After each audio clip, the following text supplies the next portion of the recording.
Ang programang ito ay rated SPG. Striktong patnubay at gabay ng magulang ang kailangan. Maaaring may masiselang tema, lengguwahe, karahasan, sexual, horror o droga na hindi angkop sa mga bata.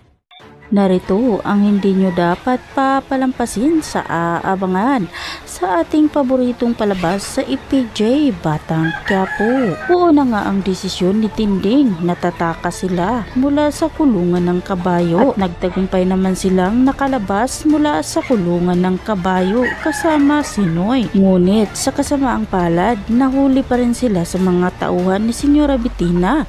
Kaya muli na namang dinala sila Tinding sa loob ng mansyon. At dahil galit na galit pa rin si Senyora Bettina kay Tinding, muli na naman niya itong sinambunutan.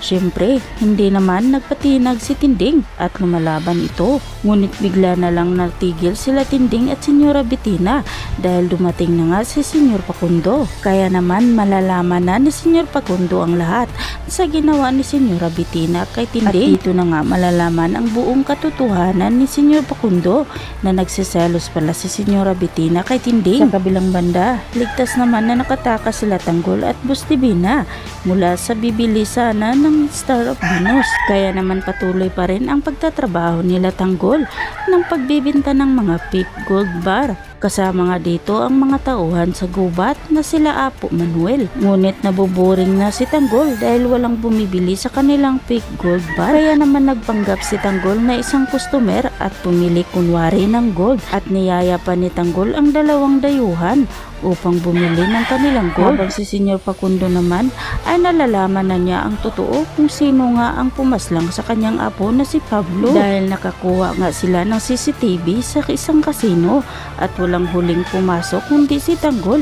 Kaya naman niyayahan ni Don Pakundo si Tanggol na pupunta sa kanilang mansyon upang maghiganti sa kanyang apo na si Pablo. At sa kabilang banda naman, nilusog na nila Ramon at David at Don Julio ang kanilang buyer na lumipat kay Don Pakundo. Kaya naman nang makita niya ang tauhan nila Ramon na si Bullet, dali-dali nga itong papalayo at tatakas na sana.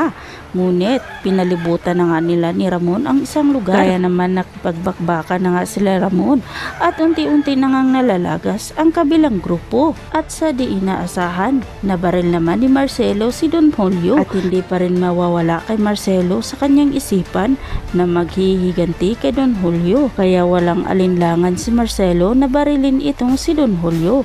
Ngunit hindi naman inaasahan na magkikita sila ni Olga at si Marcelo. Hindi inaasahan ni Marcelo at Olga na magkikita silang muli at nagkatutukan pa ng barel. Kaya naman mga kaibigan, wag natin itong papalampasin at pakaabangan na lang natin ang mga magaganap. Kaya hanggang dito na lang muna tayo. At wag po sana ninyong kalimutan na i-like, i-share at pahingin na rin ng isang subscribe. Maraming salamat sa inyong panunood.